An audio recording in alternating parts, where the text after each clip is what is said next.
This is the card collection I was telling you about. So that the guy who collected the full deck of 52 cards, no two examples from the same deck. This is the tilted card there. These things started to take on a life of their own. And I love this tiny little one there.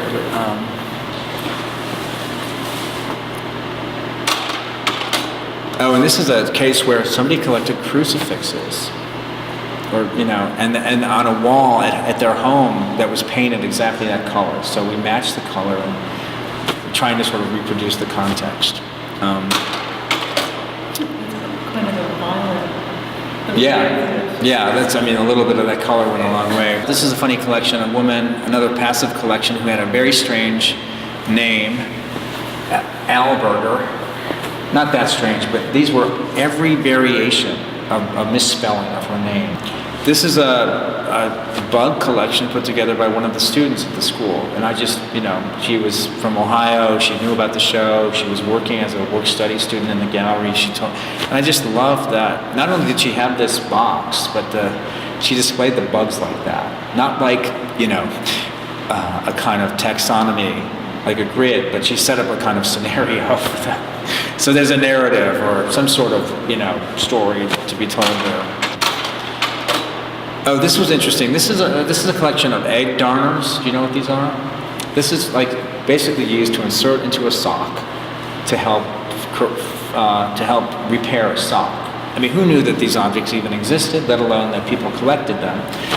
So what's funny about this story is that this is put together by a woman, and it's, again, the morphology of this is kind of interesting. So the husband of this woman is going to these flea markets and antique fairs. What's he going to do?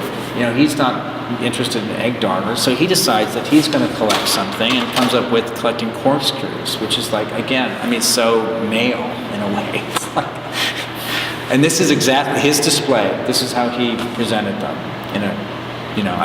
This is a kind of antithetical to what I was saying before about, this looks like a finished collection, and the display sort of trumps the capacity of him to add and subtract to it. But this story is so funny of a collection that's the result of the husband needing to come up with something to occupy his time while his wife is busy. This was another high-end collection that we actually reproduced exactly what the collector had at his home. This is a collection of walking sticks that were also other things. Like, some of them had compasses on the top, some of them had containers for alcohol, some of them had pornographic, little canisters with porno images inside, some had pencils, you name it. This was sort of like a gentleman's collection. And the whole thing that it was, everything was a walking stick that also had something like the pin shoe cushions, or like two functions coming together. This is fascinating to me. This is a collection of the side is flipped. This guy who put this, he's a filmmaker, a film collector. His name is Todd Kimmel. He's an antiques dealer. This is how he makes his money. So there were two collections of his. These are collections of images of scooters, because he rides these scooters, so that there were record jackets that had images of scooters on them, and that was the sort of theme. And then the other story that is really great, this is a collection of, because he's very tall, these are found photographs that he noticed on the tops of those booths you can see in train stations and plane airports, where people had rejected the picture.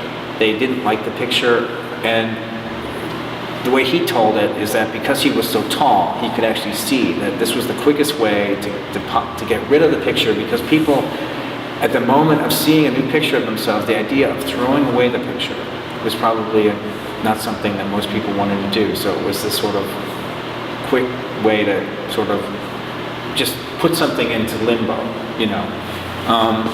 and you can, sometimes they were just pictures of the curtains, of course, but maybe these were just pictures that, I don't know, it's just such a weird category. It's like that from that movie Emily.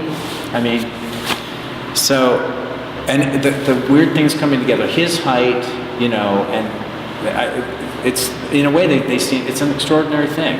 And in a way, it's phenomenology, right? But so there's this other thing of going back to the world and how crazy the world is